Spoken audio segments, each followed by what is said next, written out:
బీమా డబ్బుల కోసమని సొంత వాళ్ళనే కడతీర్చేసే ఘటనలు మనం సినిమాల్లో చూసి నిజ జీవితంలో ఇలా జరుగుతాయా అనుకుంటాం. కానీ జరిగింది. అమలాపురంలో ఇలాంటి ఘటనే ఒకటి వెలుగు చూసింది. విప్పర్తి హర్షవర్ధన్ అనే యువకుడు డిప్లొమా కంప్లీట్ చేశాడు. కానీ ఉద్యోగం సద్యోగం లేదు. అయినా కూడా నాన్న దగ్గర డబ్బులు తీసుకుంటూ వాళ్ళ దగ్గర వీళ్ళ దగ్గర అప్పులు చేసుకుంటూ గాలి తిరుగుళ్ళు తిరుగుతూ జల్సాలకు అలవాటు పడిపోయాడు. ఇప్పుడు ఆ అప్పుల నుంచి బయటపడాలి. ఏం చేయాలి? తండ్రిని అడిగితే తిడతాడు, డబ్బులు ఇవ్వడు. సో తండ్రినే లేపేద్దాం, అతని పేరు మీద ఆ బీమా డబ్బులున్నాయి కదా, ఆ వస్తే మన అప్పులన్నీ క్లియర్ అయిపోతాయి, మన చేతిలో కూడా బాగా డబ్బులు ఆడతాయి అనుకున్నాడు. అయితే 2022లో ఈ హర్షవర్ధన్ తండ్రి వెంకటరమణ గారు బ్యాంకు లోన్ తీసుకున్నారట, 13 లక్షల రూపాయలు. దానికి ఇంకా అప్పటి నుంచి ఈఎంఐ కడుతూనే ఉన్నారు. అండ్ ఆ లోన్ భారం ఒకవేళ సడన్గా ఈయనకి ఏదైనా అయితే భారం కొడుకు మీద పడకుండా బీమా కూడా చేయించారట ఈయన. జనరల్గా అందరూ అదే పని చేస్తారు కదా, వాళ్ళు చేసిన అప్పులు పిల్లల మీద పడకుండా బీమా చేయిస్తూ ఉంటారు. సో దట్ ఆ వ్యక్తి లోన్ తీసుకున్న వ్యక్తికి ఏదైనా అయిందనుకోండి, లోన్ ఎవరు కట్టాల్సిన పని ఉండదు, అక్కడితో లోన్ క్లోజ్ అయిపోతుంది, బీమా డబ్బులు చేతికొస్తాయి.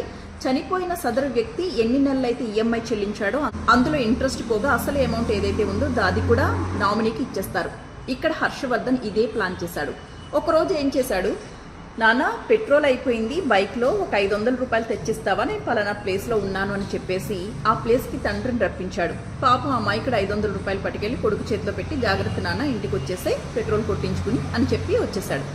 అయితే అతను ఇలా వెనుతిరిగాడో లేదో అప్పటికే ఈ హర్షవర్ధన్ అక్కడ ఒక రెంట్కి తెచ్చుకున్న కార్ని సిద్ధంగా పెట్టుకున్నాడు. తండ్రి తన ద్విచక్ర వాహనం మీద ఇలా వెనక్కి తిరిగాడో లేదో వెంటనే ఒక ఉదుటున కారెక్కి అతన్ని వెంబడించి ఒక స్పాట్ చూసుకుని గుద్దేశాడు. అతను ఎగిరల్లంత దూరంలో పడ్డాడు. ఏప్రిల్లో జరిగింది ఈ ఘటన.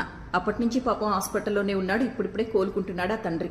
అయితే పోలీసులు కేసు నమోదు చేసుకుంటారు కదా, కొడుకే తన తండ్రిని ఎవరో గుద్దేశారని చెప్పి పోలీస్ కంప్లైంట్ ఇచ్చాడు.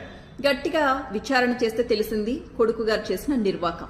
ఇంకే ఉంది, హత్యాయత్నం కేసు నమోదు చేశారు.